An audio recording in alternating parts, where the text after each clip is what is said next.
You are listening to Dream and Do, a podcast for big-hearted creatives, empaths, and sensitive souls who are ready to show up wholeheartedly in their businesses and their lives. My name is Nicola Ray Wickham, and I'll be helping you to be seen and heard and build brands that make a real, meaningful contribution to the world. Your whole self is welcome to this table, and you're invited to pull up a chair and join me for confidence pep talks, soulful insights, and practical tips on all things creativity, marketing, truth-telling, and story sharing, and powerful conversations with amazing, wholehearted women who are dreaming and doing in action and disrupting the status quo as they go. This is the stuff you're going to wish you knew years ago, but don't worry, we are doing this in community, you are not alone, and it's not too late. This is our time. Hey loves, and welcome to another edition of the podcast. It's a short and sweet one designed to really act as a little bit of a pep talk as and when you need it. And I know that there are some of you that need this message right here and now. So we are currently in what is being called Lockdown 3.0. I'm not going to lie, I originally recorded this as I was walking around, but as I listened back to it, you know how I'm all about imperfection for the win, right? But the sound quality was just not good enough. So I decided to come back to my desk and record here. I will be doing some more lockdown walking ones though, because they are so much fun, and imperfection for the win in action is always a good thing, right? The babe is now a toddler, and we're just not getting out for walks in the same way as we were in the first lockdown. It's winter in the UK, it's freaking cold. So when I'm out and about, I don't really have my phone in my hand to be talking like I was before. But as I was on a walk today, I wanted to share a little story with you. And something I've been talking about in my membership collective this month. This month is all about purpose, powering up your purpose and your profitable purpose. And I've got a story to share with you that is connected to this. Powering up your purpose is all about reconnecting with your purpose. It's about leading with it unapologetically. And that's for a whole host of reasons. It feels good to you and it's motivating to you, but also it is hella attractive to your perfect fit clients when they hear about that and they identify with it. And it just gives another layer of depth to who you are and what you do. And so my membership members, I gave them some tough love in terms of, yes, we can talk about purpose, and we went deep into that.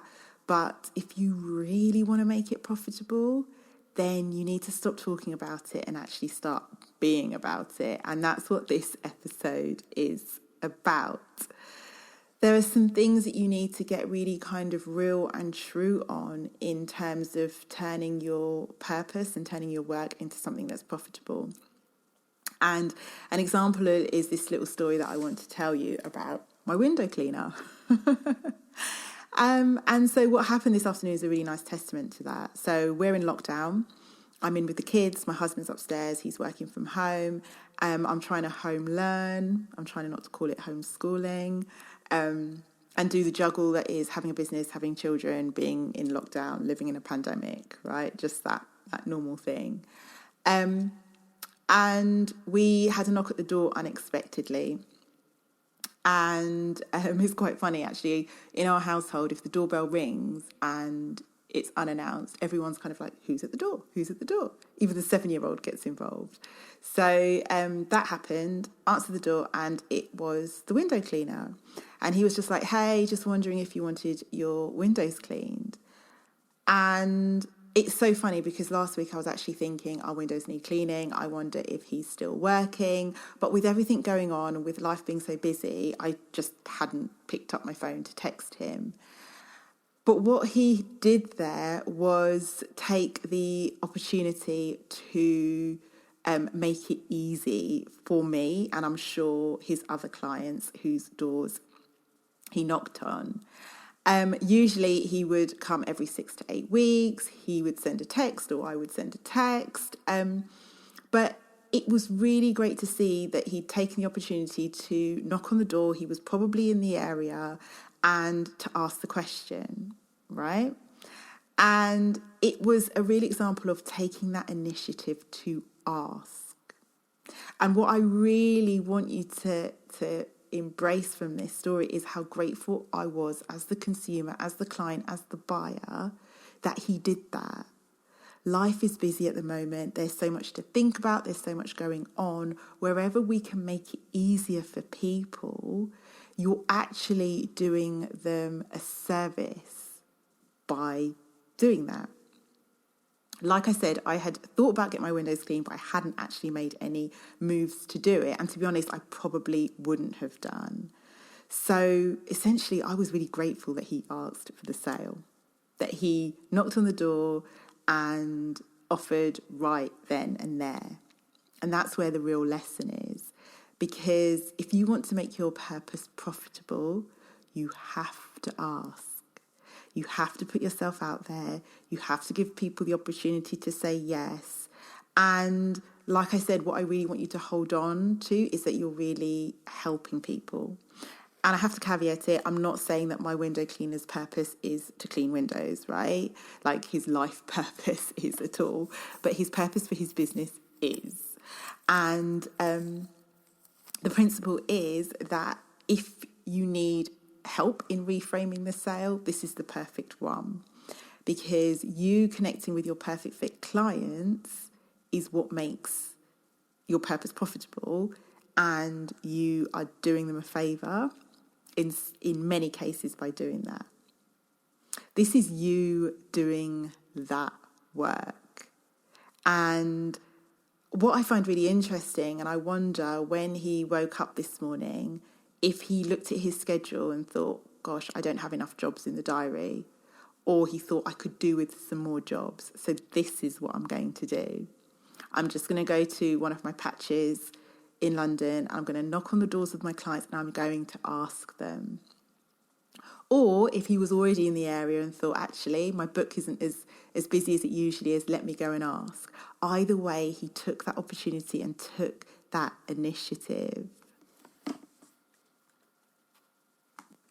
He made a decision to make it work and ask the question.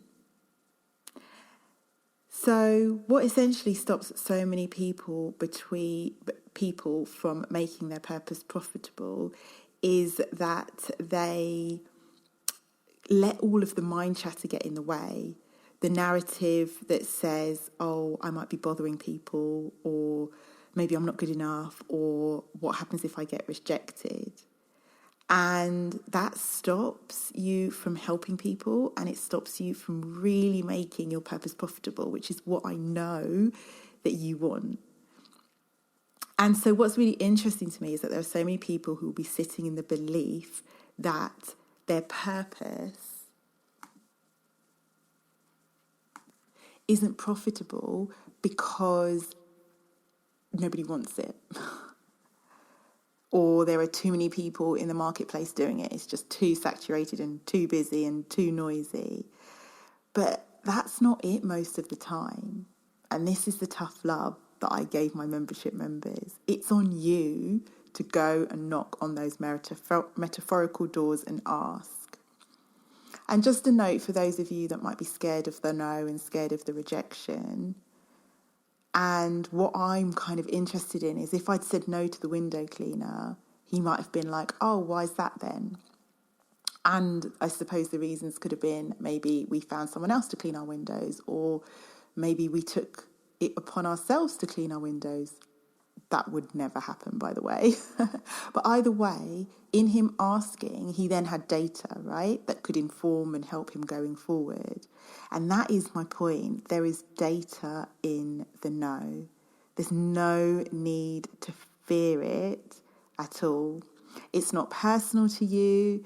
It's data that you can then go and use going forward. It is nothing to fear. I once heard someone tell a story, and I can't remember who it is now, but they were tasked with motivating a team to get some sales. And what they did for these people who weren't sales people by trade or anything is that they reframed the task at hand for them. And instead of them saying, right, we need to get X number of sales, they said, we need to get X number of no's. Because in the process of trying to get the no's, they were asking, and it meant that they got the yeses, and they also learned and collected valuable data on the no's that helped them to get the yeses. So if any part of you is afraid of that no, I invite you to lean in and see it as data. It's not personal. You can use it to modify your offering or your messaging going forward. It might be that you look at that person and think they're just not a perfect fit client, but all it is data. So coming back to my window cleaner, he has now done the windows. They're nice and shiny, especially in this time in lockdown when we're spending so much time at home looking out of the window. And so I just want to leave you with another little golden nugget on this notion of profitable purpose. We have been living in this pandemic for nearly 12 months now. Can you believe that? This is what life looks like. And even from the very beginning, if you listen to any of my kind of lockdown point 1 podcasts, I did do an episode about not being afraid to sell and how to sell in a pandemic. And essentially the advice is still the same. Don't shy away from the situation at hand. Your perfect fit clients are here. They are humans with hearts and souls and problems and joys, and they are existing in this situation. So don't shy away from talking about it when you're communicating with them. Think about how your offering can sit within the situation, what additional problems they might have because of it, the nuances on how they're living their lives and what it is that they desire. And don't be afraid to speak to that, because by speaking to that, you are helping them even more. And that's exactly what the window cleaner did by changing the way that he does business by just knocking on our door.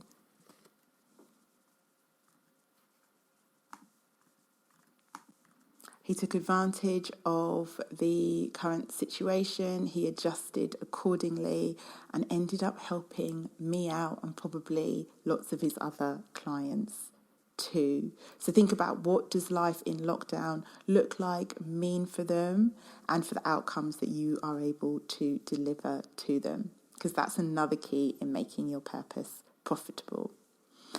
Right, my loves, I'm about to hit stop on recording this one. I really hope you've enjoyed it and it has helped. I go into this and more in Profitable Purpose in the Root and Rise membership. The doors will be opening at the end of the month. And if you join, you'll get access to the past content as well as everything that is coming up. I'm running a seasonal planning workshop on Wednesday, the 28th of January, and you are invited to join. So how it's going to work is that it's free for members of Root and Rise, or it's going to be £55. So you can join the membership, you get the planning workshop for free, plus all of the other amazing content, or you can just join and have the workshop. So look out for that. It's going to be going on sale very, very soon. Come and say hello on Instagram. I am sending you all a big virtual high five and hug. Sending you all the love, and I will see you very, very soon.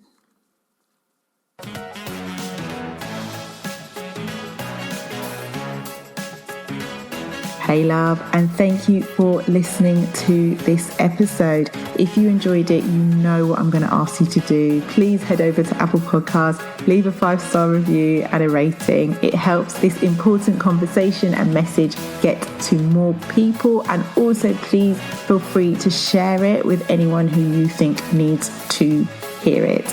I would love to continue the conversation over on Instagram. I'm there at A Life More Inspired. And I will see you on the next episode.